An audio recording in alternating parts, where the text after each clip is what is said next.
religious faith or reason, or religious faith and reason? Are these compatible? Are they somehow contradictory? We're going to take a look at that, and specifically at the Holy Eucharist as well. Don't go away. I'll be right back.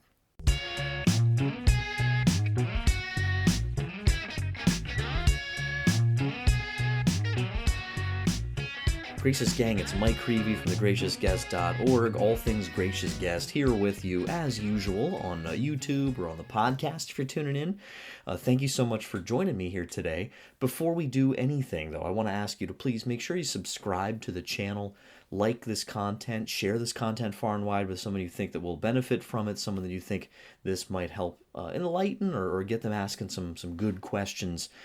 Do that today. It really helps the channel grow a lot, and I really appreciate it. I'm really delighted today to be joined by Dr. Stacy Trasancos. We spoke about all kinds of awesome stuff related to faith and science and kind of how to navigate that sometimes difficult, intersection.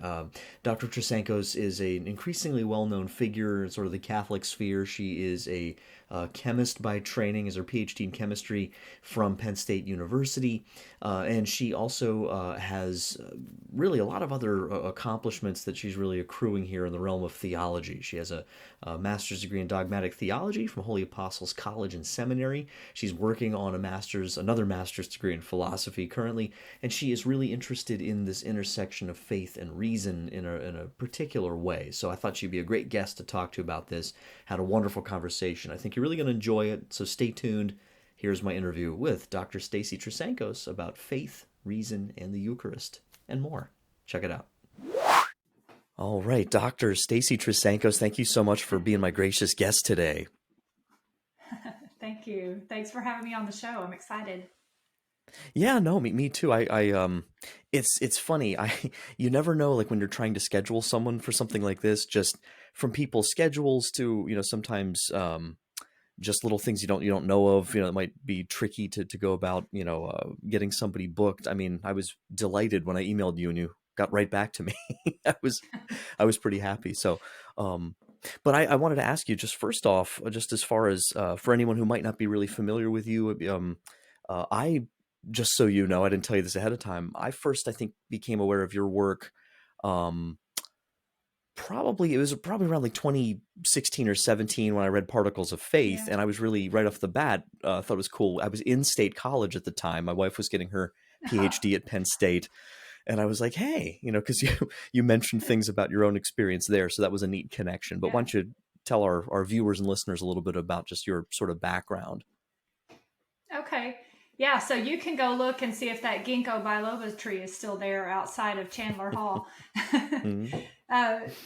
So my background is chemistry.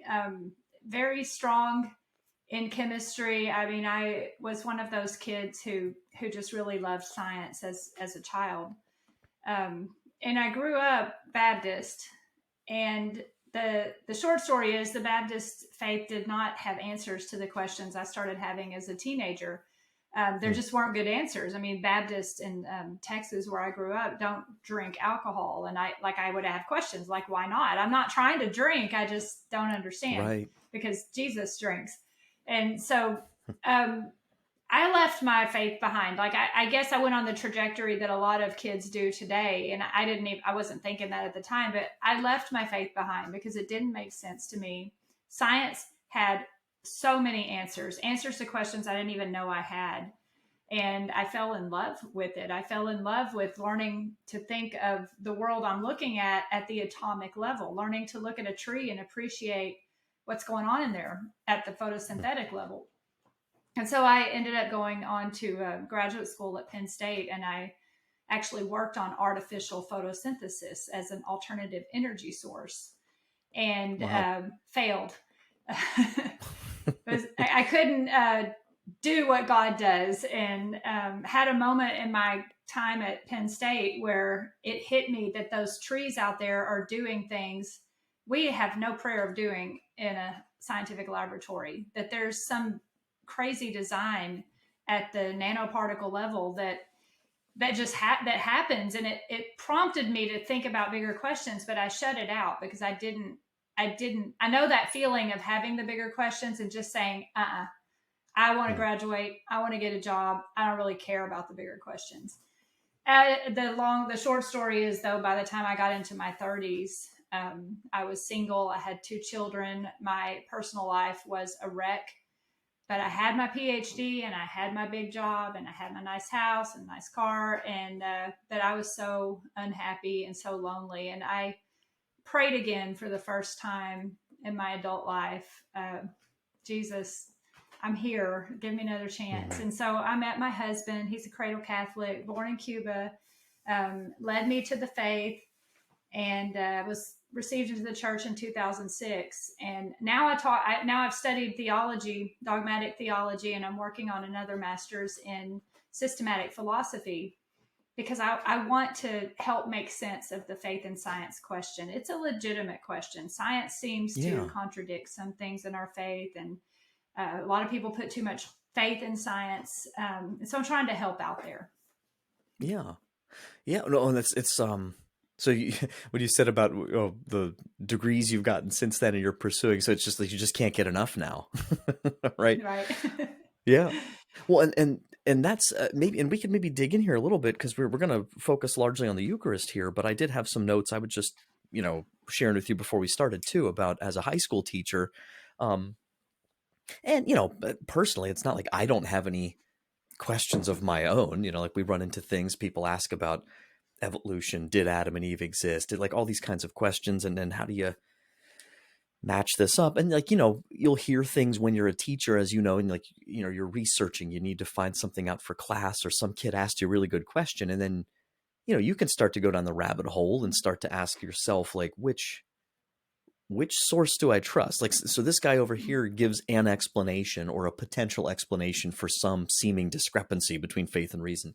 That sounds good, but over here, there's something else that sounds good too. And so how do you, like, in principle, especially I'd say as you maybe started out yourself trying to work through some of those questions and some of those issues, how did you find that journey in terms of who to trust, and what's a good sort of way to go about that, good methodology?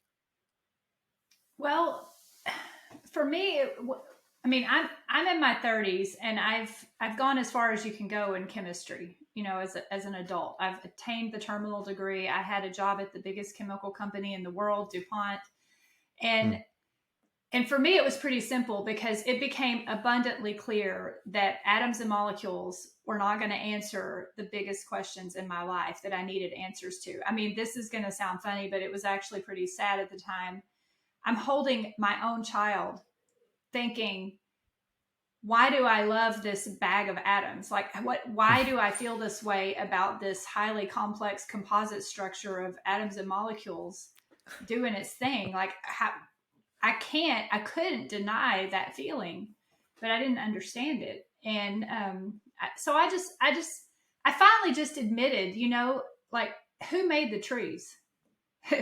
Who made photosynthesis? Like, somebody had to do that. And then I had the grounding of faith from my childhood.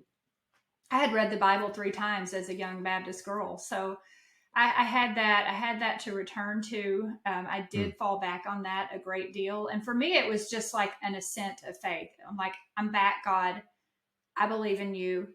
Where's the truth? What's the right religion? I'm gonna be all in now.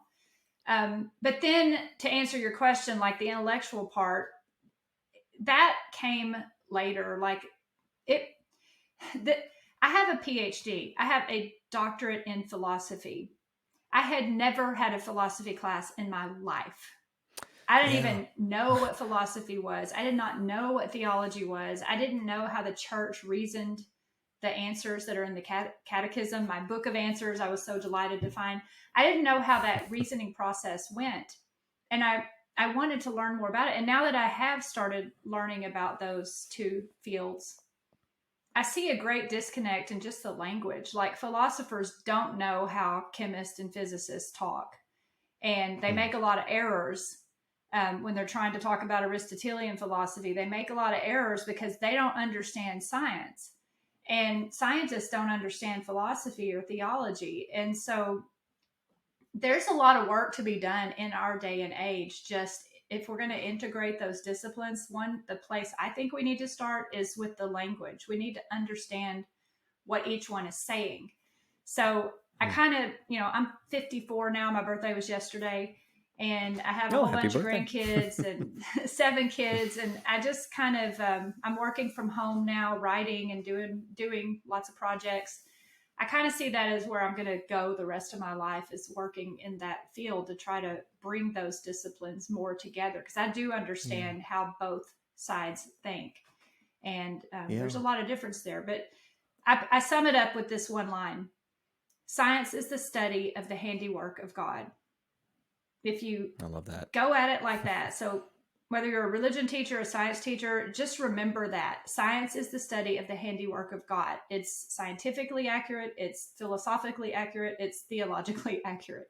And if you just look at the universe as God's creation, then anything you learn is studying what God did. And it automatically makes you humble, because you know that you aren't going to understand everything. But every little bit that you do understand is really cool, because now when you learn something for your chemistry test, you just understood something about the mind of God that you didn't know before. And so it adds that awe and wonder back. And so I think it just it's like it's like when you get your back cracked, it just realigns your view. Yeah.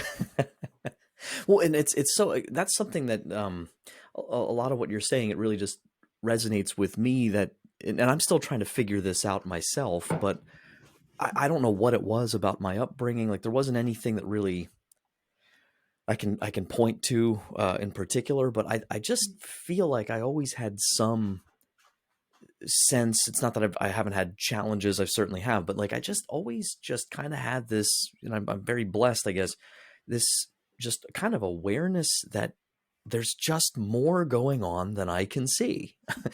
Like, I just can feel it. I can know it. There's just this some intuition or whatever that I guess you might call it, that always was with me whenever, and I was never particularly gifted in the sciences. I was more gifted in science than math per se, but they, of course, they go hand in hand. So it did challenge some things, but I'm always the kind of guy who, like, I will just devour, especially like any kind of astronomy related, like, documentary that comes out. Like, and it's funny because my wife, who is a scientist, she has done a lot of work with, basically, well, it's a lot of different stuff, but a lot of work with mothers and their children, and some of the brain chemistry, and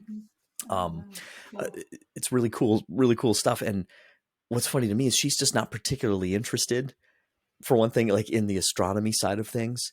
And she said a few times, when they start getting into the distances and the vastness and just the grandeur of it, it kind of freaks her out a little bit.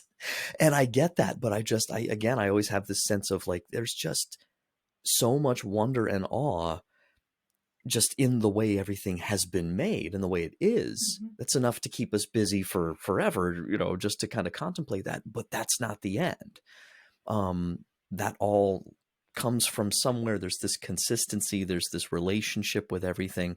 And so I'm rambling, but with some of that in mind, I was just going to ask you, with this work you're doing, how do you go about kind of, presenting to people, or just kind of getting people to think more about this reasonability, if you could say that, of faith, or this intersection of faith to reason? How do you kind of go about that vocabulary and having those conversations with folks? Well, I challenge a lot of philosophers to learn more about physics and chemistry. I have some courses that I teach that are meant to help bridge some of that at Holy Apostles. I challenge them to get into the mind, because I sense sometimes that philosophers and theologians are a little hesitant to be too awed by science, because they don't want to fall into the trap of scientism.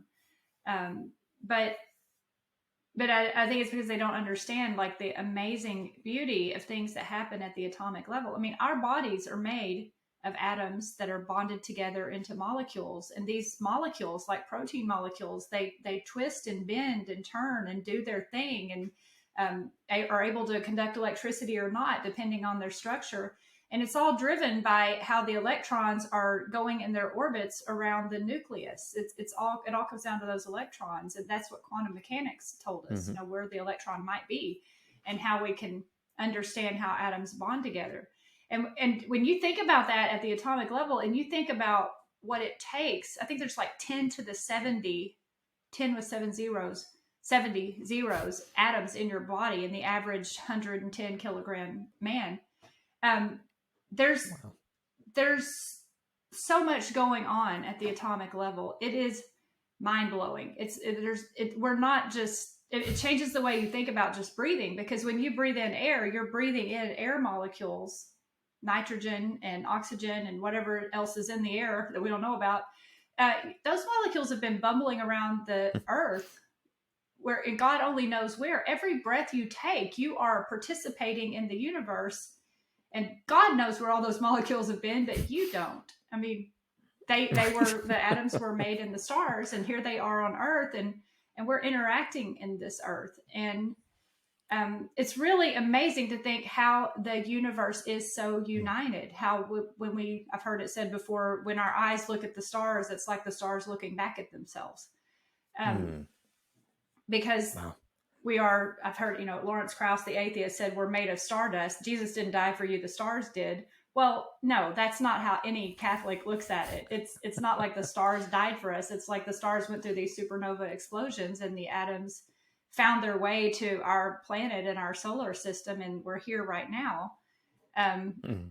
But that's not the same thing as saying that God, the Yeah. second person of the Holy Trinity, became man and incarnate and was born and lived and walked among us and died for our sins and was crucified and resurrected and meets us in mass every day. There's like a whole rest of the story.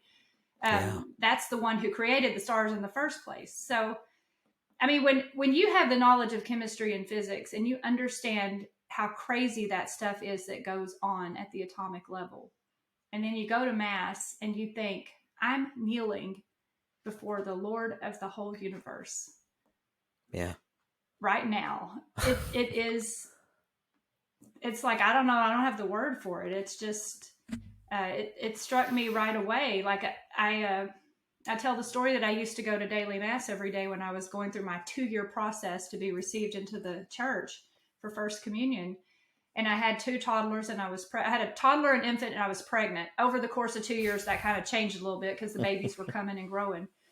But I drugged them to mass with me every day, and I told my husband, I believe. And if I read the newspaper that Jesus is going to be down the street every morning at 8:00, I'd do whatever it took to get there. I don't care if I can't receive. I'm going to go get as close as I can, Mm. And that was good for me. It taught me Yeah. humility. It taught me to really take my faith seriously.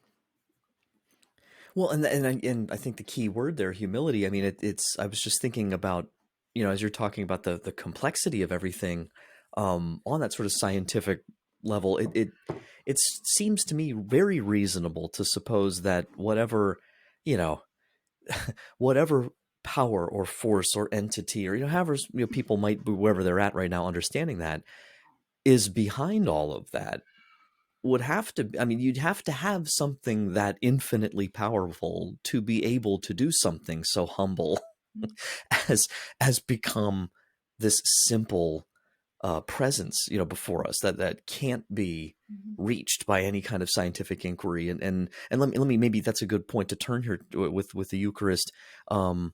Is there anything you want to just maybe say at the outset, that, and it might be from your own sort of experience, when people come to what the church teaches about the Eucharist, and maybe they're a little skeptical in the first place.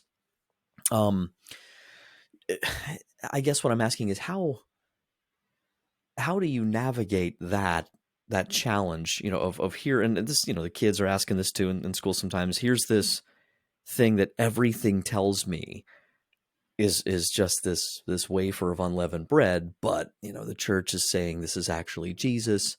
um how is that teaching in particular, maybe for you, and then we can get into it more in general, something was that something that was difficult for you to accept initially?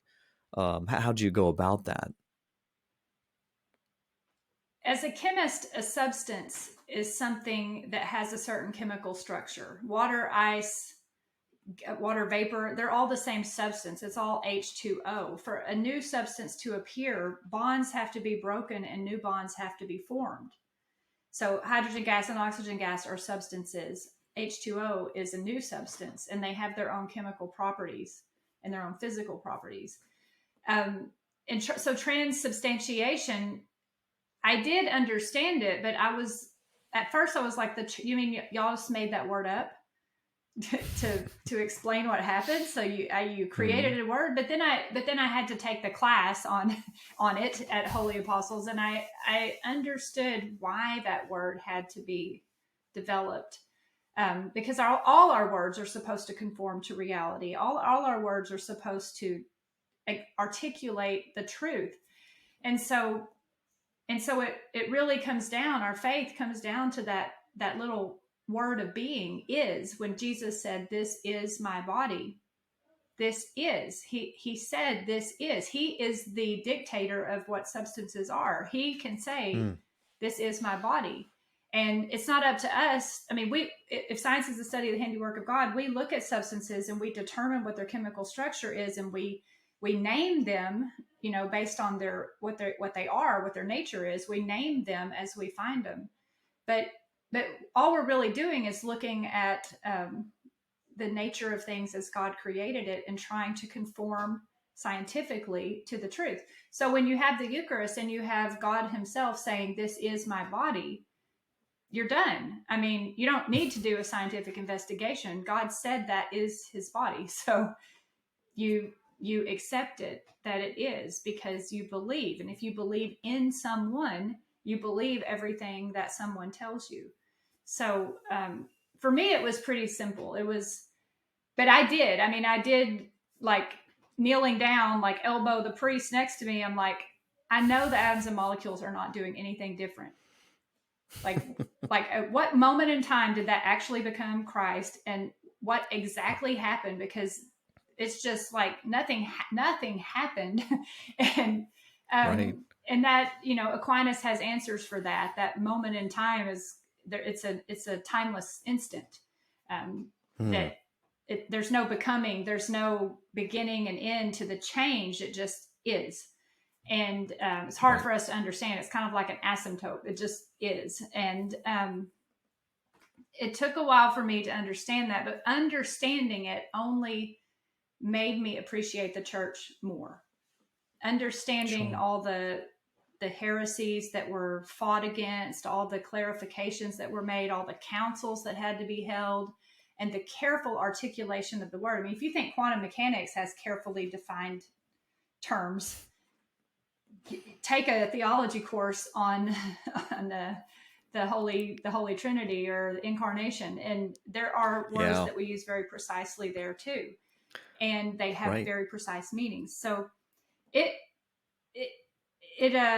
was a simple act of faith. Our whole faith comes down to that little word "is." But once you accept that, and it's totally reasonable to accept that, because if God said it, we believe it, then everything else, they say it's the source and summit of our life, our faith.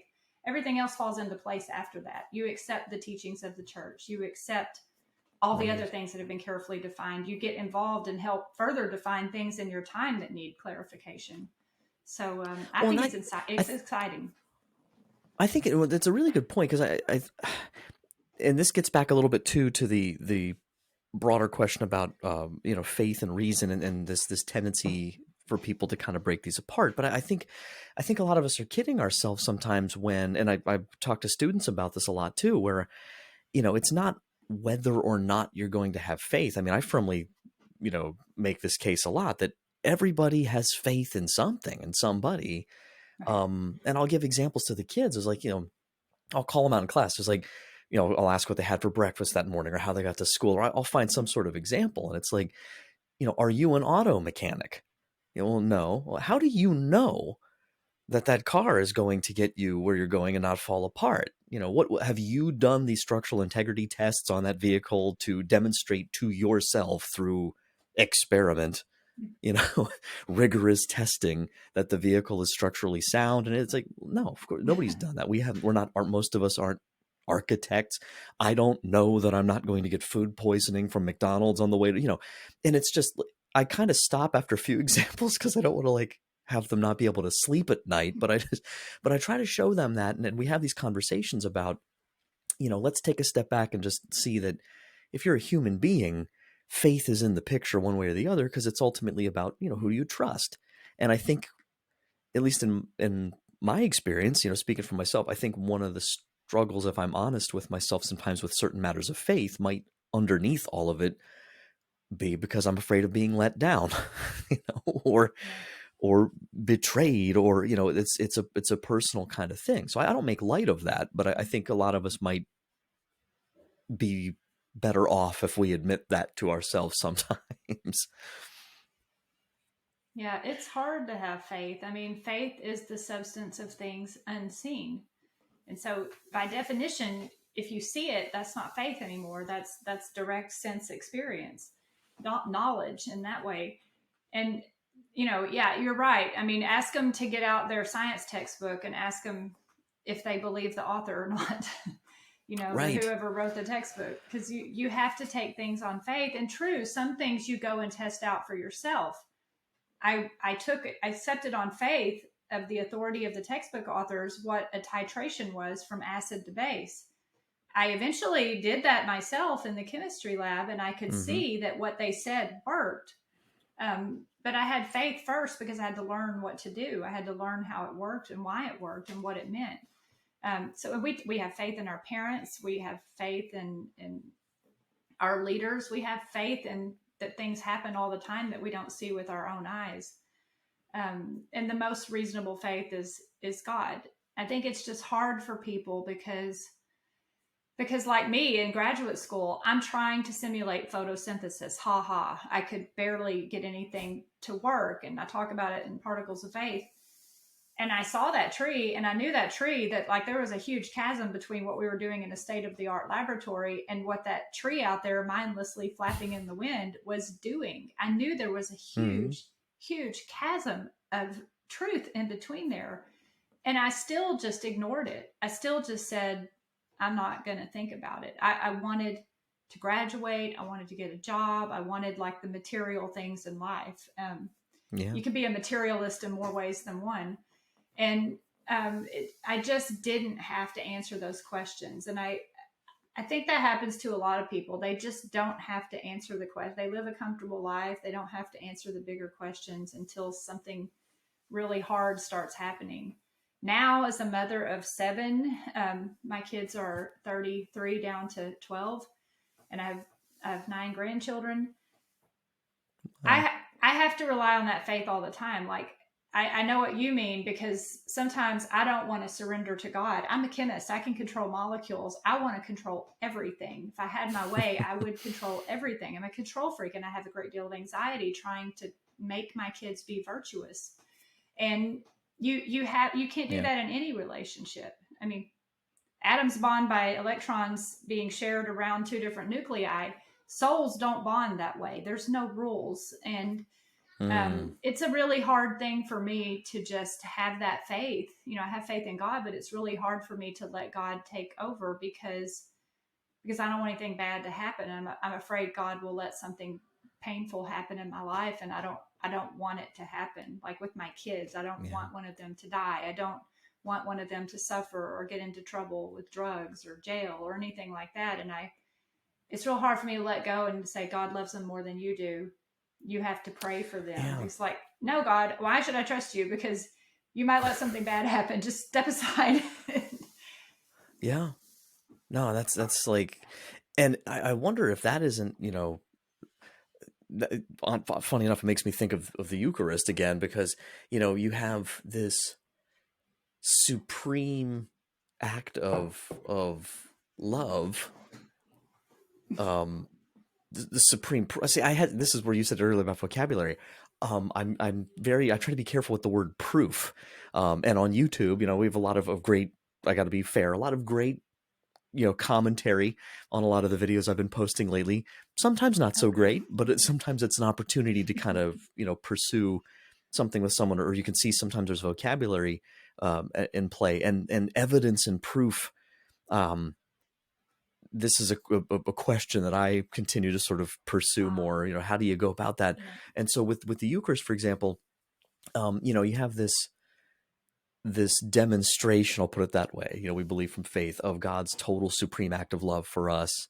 And he does, ask us to believe this in faith. And I've always been sympathetic. I have a lot of non-Catholic friends, and to them, they love me and everything. But when I'm kneeling in front of that monstrance, it has to seem like this silliest thing to them. And I appreciate that. So how would you maybe, like, looking at the Eucharist in particular, what would you maybe say about, I'm just curious, differences maybe between evidence that the Eucharist is real, that it's the real presence, versus like a Lockhart kind of proof, scientific proof that, like, if anyone saw this proof, they'd have to believe it, because we know that's not true. There's plenty of people who heard it right from Christ himself, who chose to reject it. So how do you, and you guys do it very well in the book. So I just maybe want to give you an opportunity here to explore some of those questions.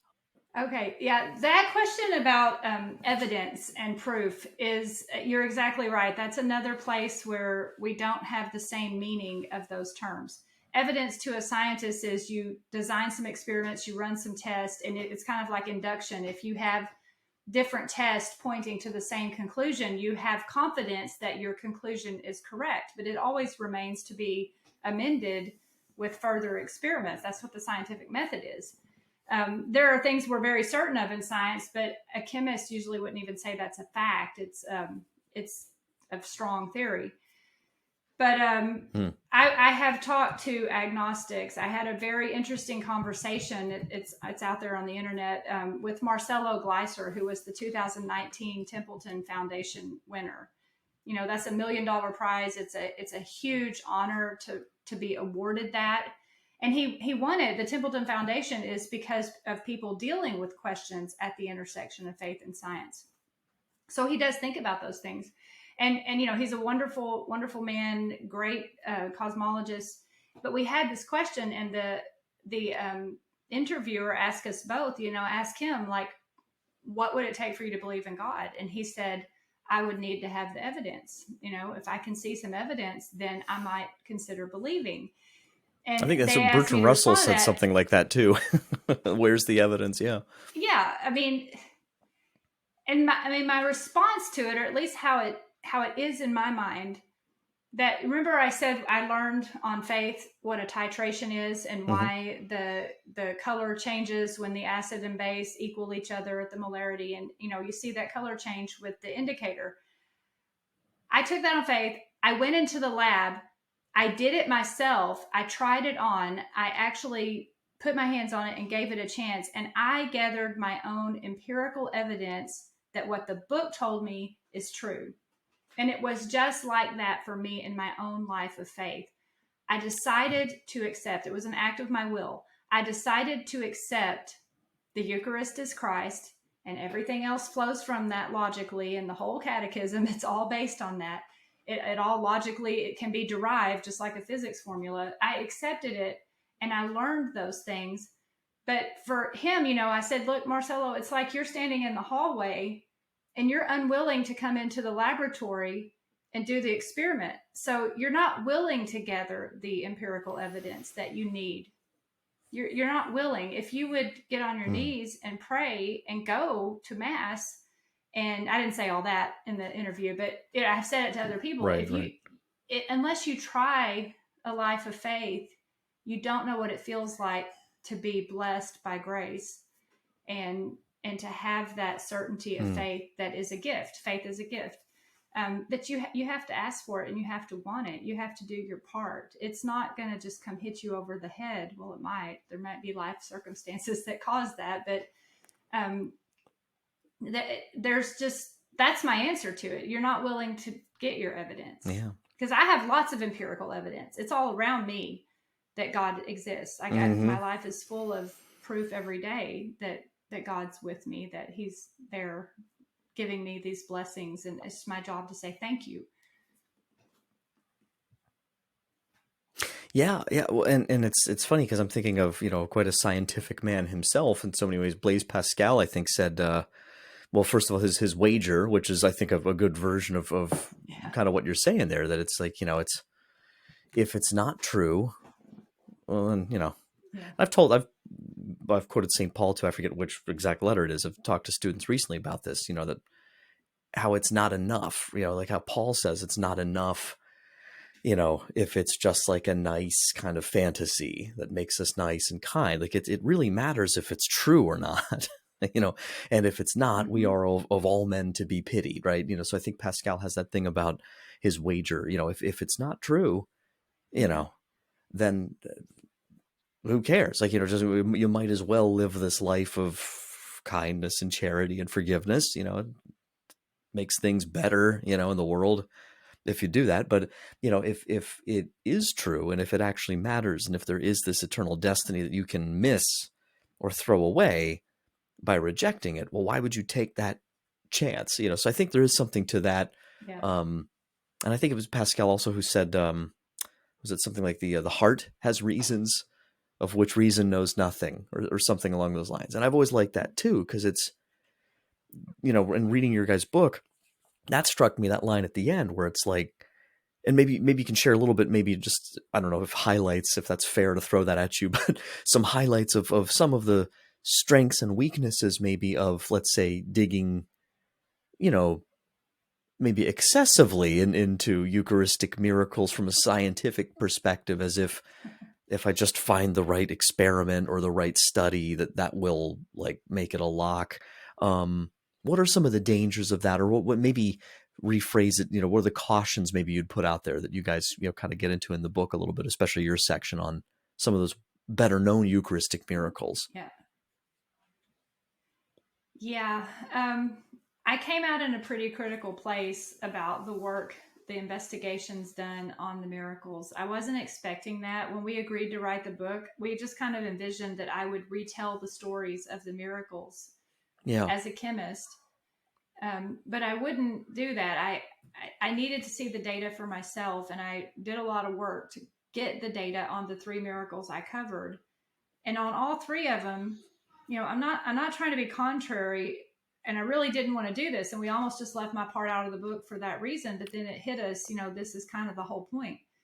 The investigations were not done conclusively. I mean, to say that the investigations are inconclusive, there's always going to be that I'm not saying I don't believe it. I certainly believe in miracles. I certainly believe any of them could happen. It's totally possible. But I got the impression, looking at the data, there were some leaps in logic. There were some leaps in conclusions that you wouldn't see in a scientific paper. Like, I've published in scientific journals, and it has to be refereed. You have other scientists who disseminate your work and criticize it and ask for other experiments to be done, and it delays the whole publication.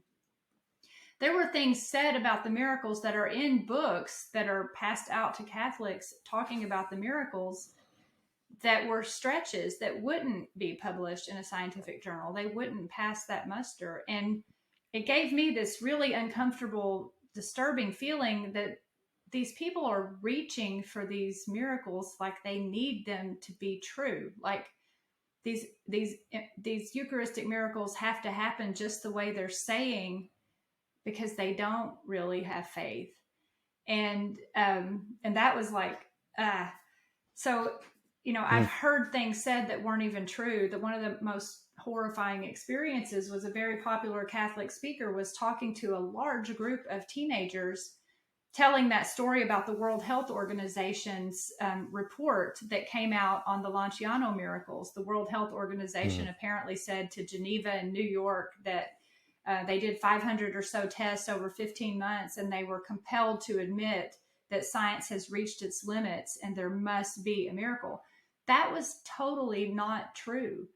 And it's in a book by a man that was a medical doctor, who went to the place where that report was supposedly kept and asked permission to see it. And it was a report about a mummy that somebody had stapled pages about the Lanciano miracle on the front and the back, but it was a complete fraud. And he's published his book, and we ought to know better. Yet I still hear Catholics repeating that story. to get people to believe in the Eucharist. And if you tell that to kids and then they go, think of the damage. You tell that to a group of kids and then they go and find out that it's a Hmm. fraud.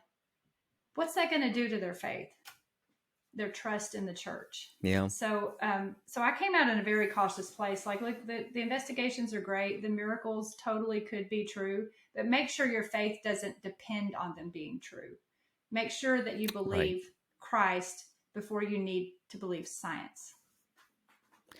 And I think that's a good, we have a couple minutes left here, and I would like to maybe just turn to um, that deeper question of, again, how much can science really do, and where's that good balance for us to find, maybe especially like in Catholic education. Any thoughts you might have? I'm sure you have lots of thoughts on Catholic education, but specifically with, what you think a good approach would be, maybe at, say, like a high school level, for how do we do this sort of back and forth and have this conversation, where we emphasize and value truly the sciences, and don't shy away from them, or even give the impression that we're afraid, because I think some kids think like, well, there's just going to be some discovery, it's just going to prove it all, is nonsense. And it's like, well, no, we're not afraid of science. We love science. We embrace science. But then to avoid this other pendulum swing where we're like, well, we're out to have a scientific proof of everything we possibly can. And I should add this, I've been guilty of this myself as I've become more and more acquainted with um, all of the fascinating discussion about the Shroud of Turin and various evidence related to the Shroud. That's a big topic on this channel. A lot comes up. We have a lot of guests on, and a variety of guests, right, coming from different perspectives. Some who put a little more emphasis on certain pieces of evidence or supposed, pieces of evidence than others. And I've learned through that process too that, well, okay, maybe there's some of these things that aren't as certain, or as you said, just inconclusive. It might be, but it's not something that I want to bank it all on. So yeah, what do you, as far as that balance, maybe for education, what's a good couple things for us to keep in mind as we try to teach that to our kids or our students? It took me a long time to come up with that line, but science is the study of the handiwork of God. I just keep saying that to the students. It's the study of God's handiwork. Even when we have the linen from the Shroud of Turin, we're studying it. It's something that's there, and we're probing at it, trying to understand, and we're going to gather some data. But we weren't there. We don't have any way to absolutely prove that it's true. It will always come back to faith. But at the same time, I've told many Catholic parents and educators, don't back away from science. I mean, the only reason we have science today is because of this Catholic worldview of the universe, the united. Mm-hmm. Mm-hmm. Um, it was because of, my book, Science Was Born of Christianity, has upset many an atheist. But that's what Catholics did. They looked at the universe and said, this is God's creation. And it occurred to them, like Galileo was one of the first, but even, earlier, people had noticed there is a mathematization. We can quantify the motion of objects. And to a Catholic who believes God is the creator, God the Son is rationality, God the Holy Spirit is love and goodness. Oh, the world is created with reason and order and beauty and goodness. Got it. That makes sense. That fits with everything the church teaches about the universe. So we look at what's there and we go out and try to study it.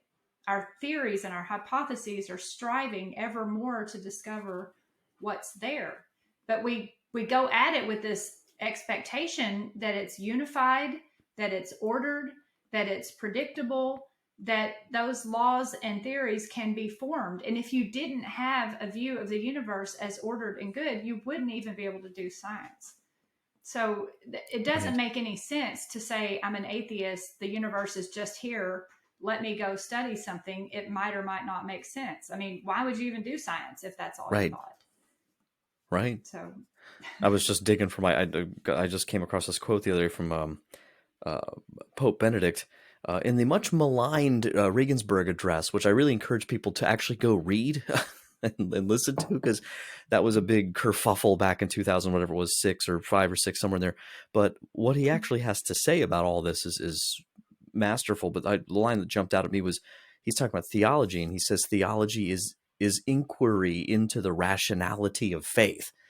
And I feel like that's the other side of the coin, right? That science per se implies an intellectual intellectability, whatever the word would be, right? Like you were saying, something that can be understood and studied and fits, but that theology, by the same token, is not just blind acceptance of something there's no good reason to believe. There's, just like Pascal said, right? Reasons. There's reasons and there's reasons, and not all of them are natural. Some of them are supernatural. So, oh, well, Dr. Trasancos, I want to thank you so much. I have so many more questions now too. I want to dig into more with you. We'll have to maybe do a part 2 at some point in the future, if you'd come back. But no, thank you so much for joining us. I'm including notes and stuff below the show notes so they can see some links. Just any last minute stuff you want to update the viewers and listeners on that you have coming up anytime soon at the time we're recording this here, or? Yeah, I did a podcast this morning with my friend, the other Stacy. We're doing something a little out of my wheelhouse with faith and science. We're just talking about life as grandmas. And nice. So go to my website. If you get even close to spelling my name right, stacytrasancos.com, you'll find my website. But I just kind of keep it like a big business card. I just keep all the projects I'm working on there. So you can see what we're working on, what we're doing, how to get in touch with me, the books I've got, and videos and things like that. So stacytrasancos.com. Nobody else is trying to get that URL, so it's all mine. I'll make sure to have it down below there. So, well, thank you again so very much for coming on. I really appreciate it. Thank you. It was lovely. Thank you. Well, that was a lot of fun. I never tire of anything that delves into these questions and this important discussion that I think needs to happen more. And I think she raised a lot of really good points. Dr. Trasancos is someone who is uniquely qualified, I think, to speak about this in a very fair and very experiential way, and really get at the heart of, we're not here to name call, to get into any kind of fights with anybody. This is about trying to find, I think, common ground and be able to recognize that, as Pope John Paul II said so famously in Fides et Ratio, as his great encyclical that dealt with a lot of these issues in a lot of ways, that idea, that image, right, of faith and reason being essential aspects of the human experience, like two wings that we basically utilize, that we are able to then rise to the contemplation of truth because we have these functioning harmonious wings. We have the rational mind that God gave us, and we have this ability to assent, to with our will, to choose Him, to choose to believe Him, to trust Him. And it's not always easy to do that, right? As she was saying, and as I have admitted many times myself. So Dr. Stacy Trasancos, what a wonderful delight to have her on today. Thank you so much for stopping by, the gracious guest. And please make sure, as I said before, share this content far and wide. Stay tuned. We got more great content coming, as always, right around the corner. So until next time, don't forget to wonder. Take care.